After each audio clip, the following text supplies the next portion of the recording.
اب جناب be be Amna فرماتی ہیں کہ حضور صلی اللہ علیہ وسلم سرکار دو عالم رحمت دو جہاں سرکار مدینہ صلی اللہ علیہ وسلم جب پیدا ہوئے تو فرماتی ہیں یہ تمام دنیا کے بچوں سے ایک علیحدی وجہ پہ پیدا ہوئے کہ باقاعدہ مورخین نے لکھا ہے کہ آپ جب پیدا ہوئے تو آپ کے دونوں ہاتھ زمین پہ تھے اور ایسے محسوس ہوتا تھا کہ سجدہ کر رہے ہیں اپنے اللہ کو، اور اس کے بعد ایسے انگلی اٹھائی اور آسمان کی طرف دیکھا۔ یہ کوئی تصور بھی نہیں کر سکتا تھا کہ ایک پیدا ہونے والا بچہ یوں کرے۔ بعض علماء نے تو حضور کا کلام بھی نقل کیا ہے کہ جیسے مہد میں عیسیٰ علیہ السلام نے کلام کیا، اسی طریقے سے یعنی گود میں اس ماشتہ کے بیٹے نے کلام کیا، اصحاب اخدود کے واقعے میں باقاعدہ ایک بچے نے کلام کیا، موسیٰ علیہ السلام پہ جب تہمت لگی تو بچے نے کلام کیا، یوسف علیہ السلام پہ جب تہمت لگی تو بچے نے کلام کیا۔ تو بعض علماء نے نقل کیا ہے کہ حضور نے بھی کلام کیا، اور بعض نے اتنا لکھا ہے کہ پہلا کلام ہی یہ تھا اللہ اکبر کبیرہ والحمد للہ کثیرا وسبحان اللہ بکرۃ واسیلا۔ اور سیرت پاک کے اس پہلو پہ دیکھیں کہ حضور صلی اللہ علیہ وسلم بی فرماتی ہیں کہ ولد مختونا ومسرورا، کہ حضور جب پیدا ہوئے تو ختنہ ہو چکا تھا، اور حضور جب پیدا ہوئے تو چہرے پہ مسکراہٹ ہے، مسرور ہیں، خوشی ہے۔ عبد المطلب کو خبر دی گئی کیونکہ حضور کی پیدائش سے 6 مہینے پہلے ہی آپ کے والد عبداللہ تو فوت ہو گئے۔ اب خدا کی شان دیکھیں کہ والد یوں فوت ہو گئے، پھر بعد میں والدہ فوت ہو گئی، دادا فوت ہو گئے، چاچا فوت ہو گئے، اور حضور صلی اللہ علیہ وسلم کی وہ شان یتیمی جس کو قرآن نے خود ذکر کیا کہ الم یجدک یتیما، لیکن آگے بھی کہہ دیا فآوا، کہ میرا مدنی آپ کو ہم نے یتیم نہیں پایا، پھر ہم نے آپ کو خود تربیت دی، خود حفاظت کی، کیونکہ کوئی یہ تصور نہ کرے کہ یتیم بچے تو عام طور پہ بھٹک جاتے ہیں، ان کو تو کوئی سنبھالنے والا نہیں ہوتا، نہ باپ نہ ماں۔ جن کے ماں باپ ہیں وہ تو کنٹرول کرتے ہیں نا بچے کو، کیا پڑھ رہا ہے، کہاں جاتا ہے، کہاں سوتا ہے، کون دوست ہیں، لیکن جو یتیم ہے اس کا کون فکر کرے؟ اللہ نے فرمایا نہ میرے مدنی کو ایسا یتیم نہ سمجھنا، اس کا تو میں خود انتظام کرنے والا ہوں، اور میں والدین کو بھی اٹھا رہا ہوں تاکہ اگر کل کو کوئی بچہ قابل ہو تو لوگ کہتے ہیں نا جی اجی ایسے بہرحال کیوں ایسے قابل نہ ہوتا، دیکھو کس باپ کا بیٹا ہے، تو لوگ اس کی قابلیت کو باپ کی طرف نسبت کرتے ہیں، شاگرد کی لیاقت کو کہتے ہیں جی ٹھیک ہے ماشاءاللہ یہ ڈاکٹر صاحب بڑے لائق ہیں، لیکن انہوں نے کس استاد سے پڑھا ہے؟ استاد بھی تو دیکھو نا۔ اللہ نے فرمایا میرا مدنی نہ میں آپ کا باپ رکھوں گا، نہ دادا، نہ استاد، نہ مدرسہ، تاکہ تیرے کمالات کی نسبت صرف تیرے رب کے ساتھ ہو اور کسی کے ساتھ، اور کسی سے نسبت کی ہی نہ جا سکے۔ کوئی یہ نہ کہے کہ جی باپ کی تربیت نے ان کو بنا دیا۔ اس لیے حضور فرماتے تھے کہ ادبنی ربی فاحسن تادیبی، کہ مجھے ادب جو سکھایا میرے رب نے سکھایا، میری تربیت میرے رب نے کی ہے۔ تو وہ کیسا ادب تھا کہ آپ حیران ہوں گے کہ پیدا ہونے کے بعد بھی جنہوں نے بائیں پستان سے کبھی دودھ پینا گوارا نہیں کیا، کہ میں نبی ہوں، میرا کام دائیں سے پینا ہے، دائیں ہاتھ سے پینا ہے، دائیں چیز کو پسند کرنا ہے، میں یسار کو کیوں پسند کروں؟ اندازہ کریں سرکار دو عالم صلی اللہ علیہ وسلم کی تربیت کا۔ اچھا عبد المطلب کو اطلاع ملی کہ آپ کے گھر میں بیٹا ہوا۔ عبد المطلب اس وقت کعبۃ اللہ میں بیٹھے تھے، جب ان کو اطلاع ملی کہ آپ کے گھر میں عبداللہ کے گھر میں بیٹا پیدا ہوا ہے، اور ولد مختونا ومسرورا، اور یہ پہلا خوش نصیب بیٹا ہے کہ جو مختون ہے، ختنہ بھی ہو چکا ہے، اور جو سرہ ہے وہ بھی خود بخود کٹی ہوئی ہے، اس کو بھی کاٹنے کی ضرورت نہیں پڑی۔ حیران ہو کہ ان کا اچھا، تو جلدی جلدی دوڑے آئے اور اپنے بٹے کو اٹھایا، اور پتہ ہے، اور بی بی کہتی ہے اللہ اکبر۔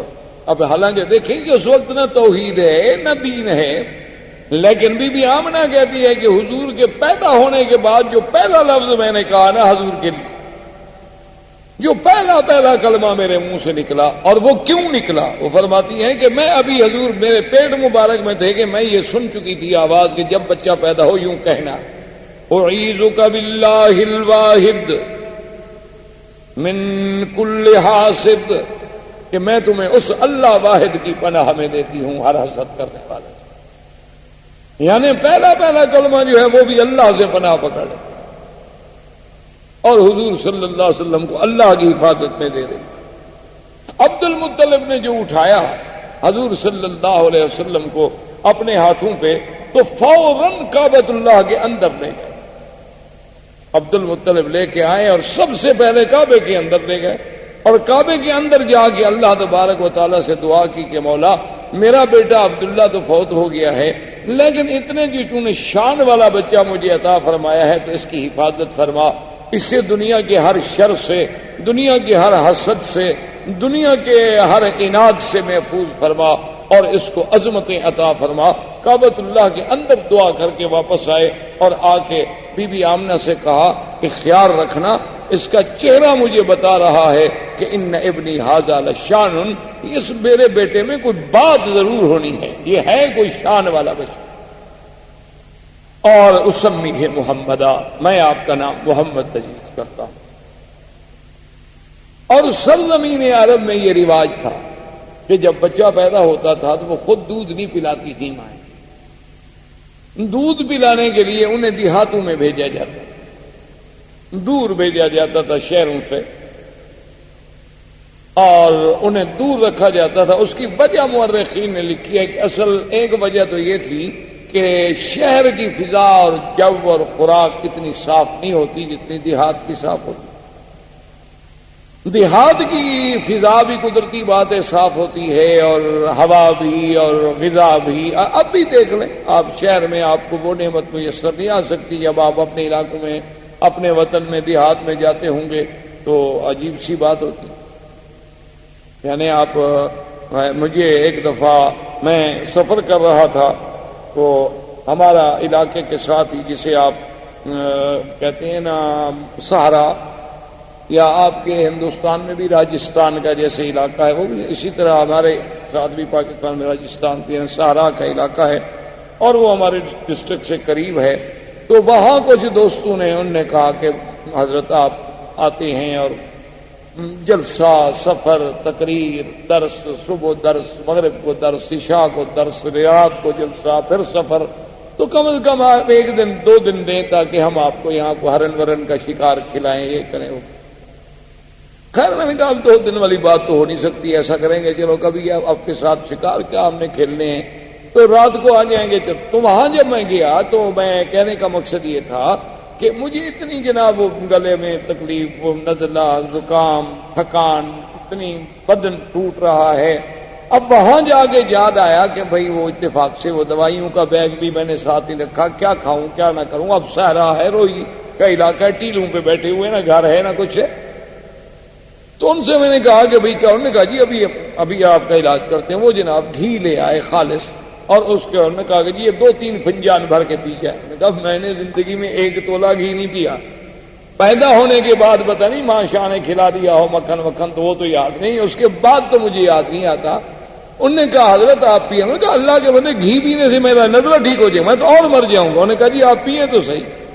خیر بہرحال زبردستی مجھے انہوں نے پلا دیا۔ آپ یقین فرمائیں کہ میں نے زندگی میں اتنا اچھا گھی اور اتنا اچھا اس کے ذائقہ، خوشبو، اور جناب انہوں نے کہا جی اب آپ ہو جائیں، کہاں تھکان گئی، کہاں ہمارا نزلہ گیا، کہاں گلے کی خشکی، کہاں وہ خراش، وہ ٹھیک ٹھاک۔ انہوں نے کہا جی ہمارے یہاں تو یہی علاج ہوتا ہے۔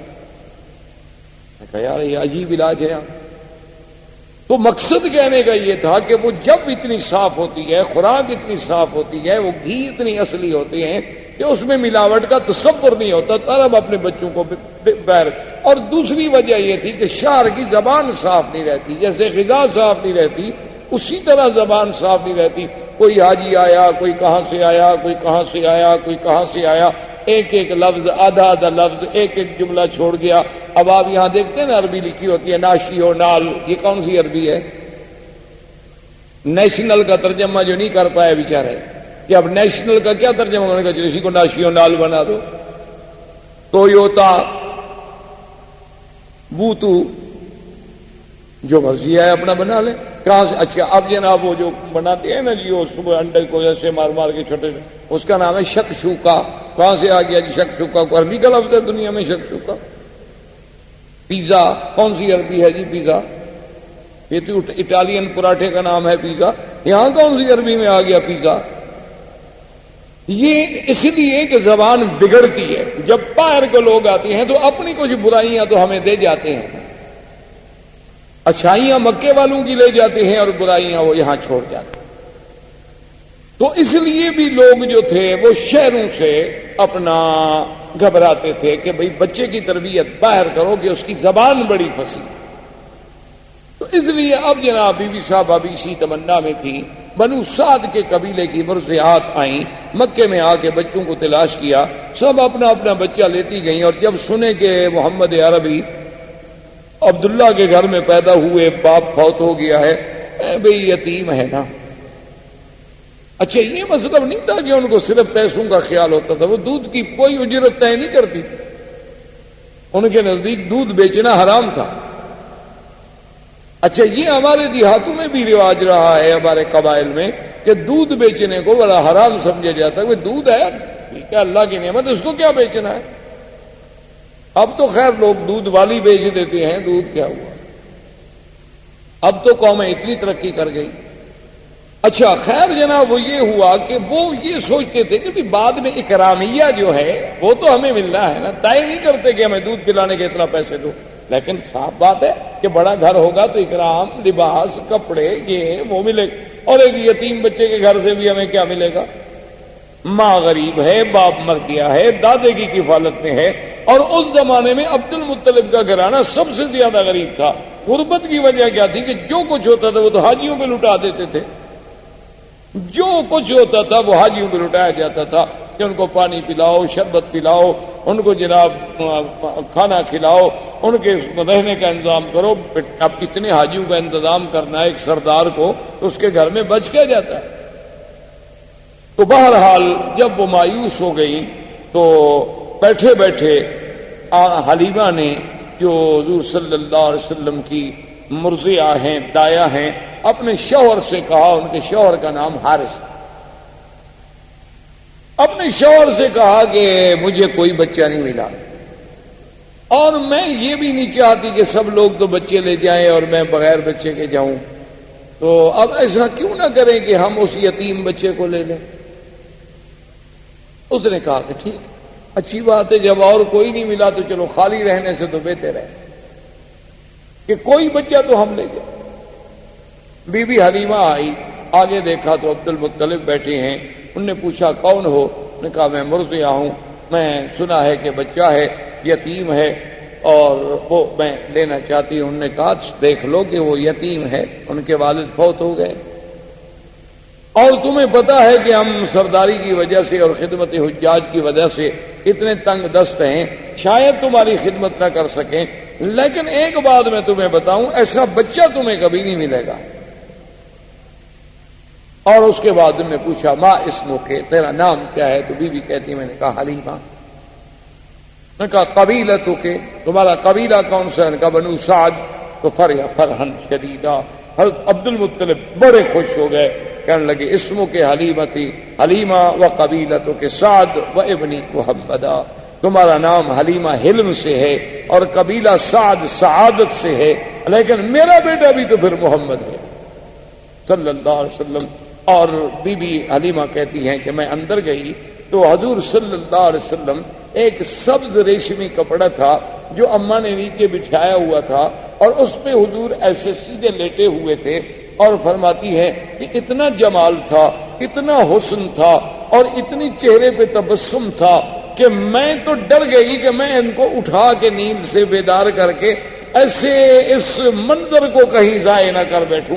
میں اب ڈر کے مارے ہاتھ نہ لگاؤں تو چلو سونے تو میرے پاک نبی صلی اللہ علیہ وسلم اتنی پیار سے لیٹے ہوئے ہیں کہ نظریں آسماں کی طرف ہیں، چہرے پہ تبسم ہے اور رنگ ایسا میں نے نہیں دیکھا، جمال ایسا میں نے نہیں دیکھا. تو میں نے بی بی آمنہ سے پوچھا کہ آپ کا یہ بیٹا، اس نے کہا تمہیں پتا ہے کہ ولد مفتونن، یہ تو پیدا ہی مفتون ہوا ہے، یہ تو پیدا ہی مسرور ہوا ہے، ان ابنی ھذا لشان، میرے اس بیٹے کو اللہ نے کوئی مقام دینا ہے، حلیمہ اگر بچہ لینا ہے تو ذرا خیال سے لے جانا۔ اور حلیمہ بی بی کی سواری کیا تھی؟ ایک گدھا۔ بعض روایات میں اونٹنی کا ذکر ہے لیکن بعض روایات میں گدھا کا ذکر۔